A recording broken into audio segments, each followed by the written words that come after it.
John Morrissey received blood infected with hepatitis C when he was 3 years old and has spent his adult life in hope of justice. Tomorrow, he and thousands of others will watch on as the infected blood inquiry is finally published, with an official apology expected as well from Prime Minister Rishi Sunak. John, good evening. Good evening. Thank you for being with us tonight.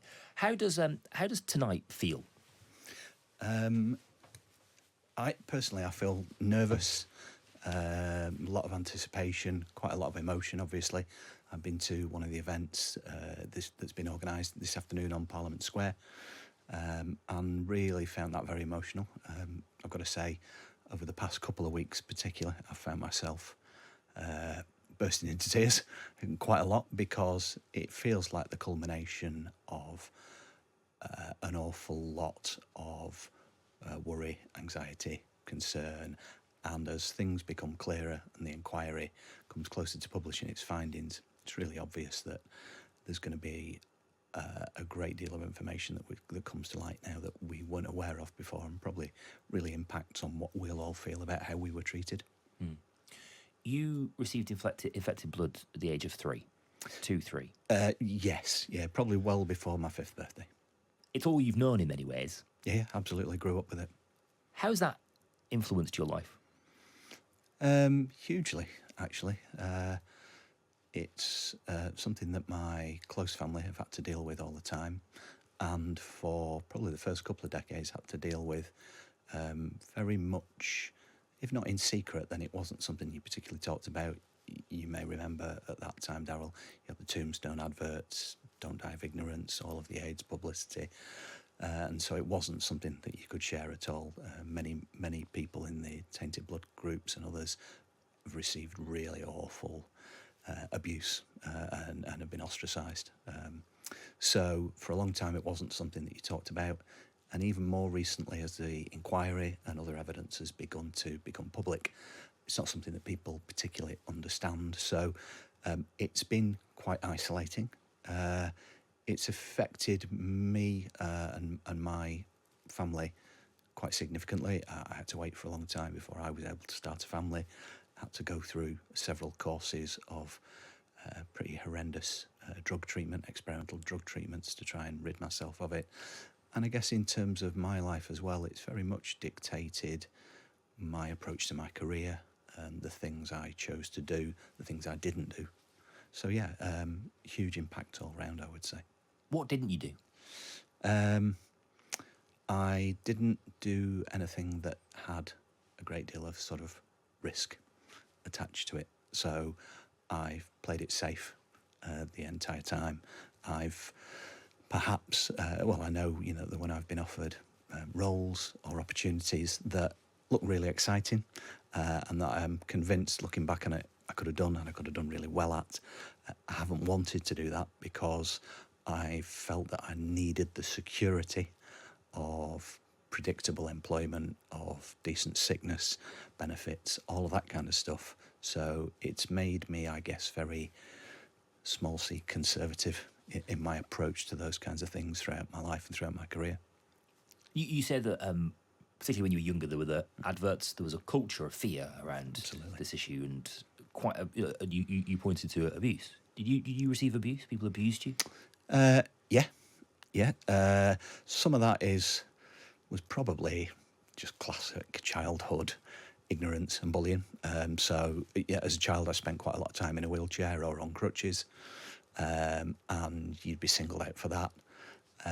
But yeah, certainly in my late teens, early 20s, plenty of incidents where if I talked about it or it became known, then yeah, you'd get really adverse comments and reactions from people. You have you've provided evidence to this inquiry. Yeah, I've provided a statement on the way it's impacted me, and I'm part of a group called Tainted Blood. I'm a member of that, but there are a number of members of that group, people like Andy Evans, Bruce Norval, other people who for decades have done enormous amounts of really detailed research. And indeed, a colleague of yours, Caroline Wheeler, has been all over this story for many, many years and trying to push for further information and evidence. So how did you find that process? How did I find the process of providing evidence? my I mean, evidence? I didn't do it in person. I did it through a written statement, and I have to say I found it really upsetting. It's the first time, I think, Darryl, that I'd sat and been questioned and taken through what it meant for me. And it was really difficult. It was a 3 or 4 hour process with my solicitors, and it was utterly draining and very emotionally difficult, and stayed with me for weeks and months afterwards. I'm sure. We will get the full published inquiry tomorrow. An apology as well, likely from Rishi Sunak. We'll also on Tuesday get a sense of what the recommendation is as far as compensation is concerned. Yep. The Sunday Times this weekend suggesting it could be around 10 billion. Is there a figure that you could put on it, John? There's not a figure that I could put on it personally for how it's affected me. And I'm well aware through my contacts with people in Tainted Blood and other groups that there are people who were impacted far, far worse than me and have utterly horrific stories of loss and devastation. And I think it's impossible and I guess almost wrong to try and put a monetary value on that. But we do have to, actually, because people's lives have been completely changed and devastated. And both the infected and the affected by that. You've got examples of children whose parents died and they grew up in care. They never knew a family. They were split up as children. You'd seen some stories similar to that on Panorama earlier this week, for example. Really, truly awful. We are all waiting to see what those compensation recommendations are. If you could speak to the government tonight, John, speak to them through Times Radio, what would you want to tell them? I want them to take action and be genuine about it. Unfortunately, Sir Brian took a really unusual step about 18 months ago of releasing an interim report on compensation and said himself, this is really unusual, but I do it because people are dying on a daily basis and they must see justice quickly.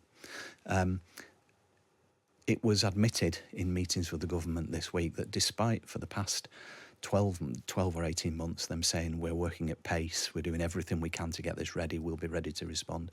It was admitted a fortnight ago that essentially for the first 12 months, nothing happened.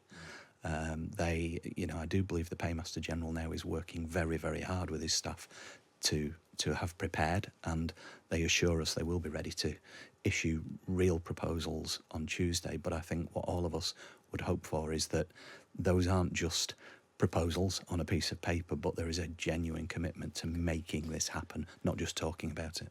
And there are people, John, who will have stalled, deflected, made this process harder. You could speak to those people tonight. What would you tell them? I would tell them, clearly it's not acceptable. I come from working in local government and in politics, Darryl, and I've worked within that system and nationally as well. And I think the line or the approach that Andy Burnham and others are taking is really interesting. We have to change the system. This is not the only situation and the only kind of scandal that has these sorts of elements of cover-up, of obfuscation, and we must do something to make sure that situations like this can't arise again. I said in a discussion I had earlier this week, who in a health system and who in pharmaceutical companies could ever have considered that paying people who are at the most vulnerable points in their lives to give blood donations, people who are absolutely down and out, people who are in prison, at what point did somebody think that'd be a great place to source blood to then give to vulnerable people? I'm incredulous that could have happened, and we have to find a way of ensuring that can't happen again. Where will you be tomorrow?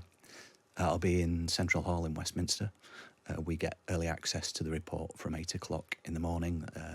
We're able to see it and digest it between 8 and 12:30. And then Sir Brian in the afternoon will be launching the report and talking through. And then I believe there's a planned statement in the House by the Prime Minister at 5 p.m.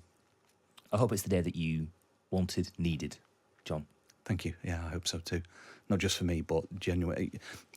Andrew Evans, who leads the Tainted Blood group, talked this afternoon about standing on the shoulder of giants, and absolutely, that's how a lot of us feel. There's an enormous amount of work and effort gone in over decades from a fairly small group of people, and we really hope that this is the day where that's vindicated and we see justice and resolution for people. John, it's been a pleasure to have your company tonight. Thank you so much. Thank you.